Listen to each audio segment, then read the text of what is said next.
Hi, Coach Ella. Question lang. As an OFW, ano yung sa tingin mong mahalagang unahin? Bahay o negosyo? Hi! So, this is Ella Aguilar. So, for me, is, kung tatanungin na ako, ano ba mas mahalaga? Actually, lahat pareho naman mahalaga, di ba? Mahalaga yung bahay, pero meron talagang mas. Ako, as an OFW, my opinion is, based on my experience na nagpapatayo ng bahay, for me, sasabihin ko, negosyo. Kasi ako, 6 years sa abroad, from machine operator sa Taiwan, di ba? 6 na taon na puro sipag, kada OT-OT. So, lahat talaga ng ginagawa, lahat ng best ginagawa para lang sumahod ng malaki, but still not enough. Na akala ko, sa pag-OT ko, doon ko mas mapapatayo ng mabilis ang bahay. Pero, there's a time na may nakita akong isang videos na nagpa-realize sa akin. And yung tanong doon na, when was the last time nag-invest ka naman para sa sarili mo? And I realized na yung bahay na yon is pangarap ko. Kaya sa lahat ng mga nandito, top list talaga natin, mga OFW ang bahay. Pero as someone, di ba, na OFW din like you, mas inuna ko ngayon ang negosyo. Bakit po?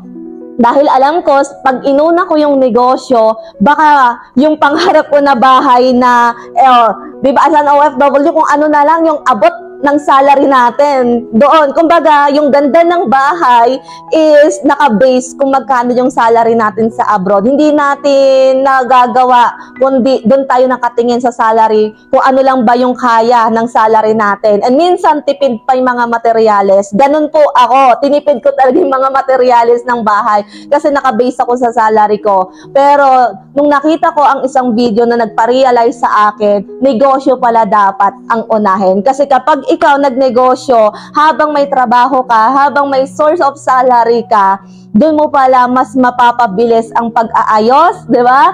Doon mo pala mas mabilis na mas matatapos ang bahay at hindi tipid ang mga materyales, di ba? Kaya kung ako'y tatanungin, negosyo po ang inuna ko nung nakita ko may opportunity pala online.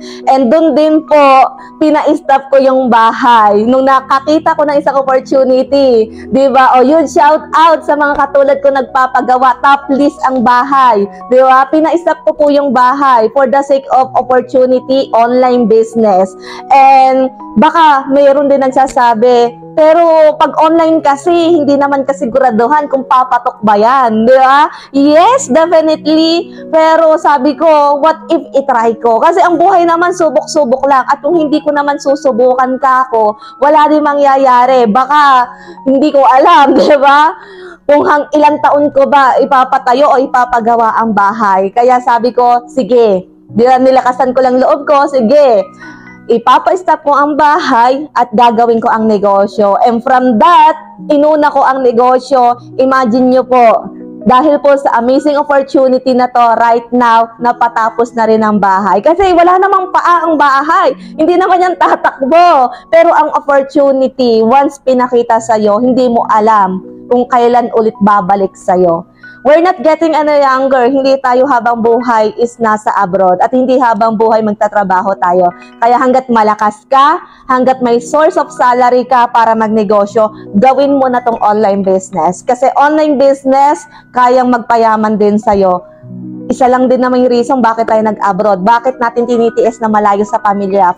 Dahil po sa pera. Speaking of pera, 'di ba? Real talk lang, 'di ba? Kailangan natin maging real talk sa buhay kasi yun naman talaga ang reason. Sobrang halaga ng pera talaga. Kaya sa lahat ng nandito at kung may ipon ka, may tinatabi-tabi ka diyan, unahin mo na negosyo. Hindi man itong ginagawa ko ang gagawin mo, pero the best thing na gawin mo is magnegosyo. Kaya lahat na naghahanap ng negosyo o sa lahat ng gusto magnegosyo, pwede din ito sa message me.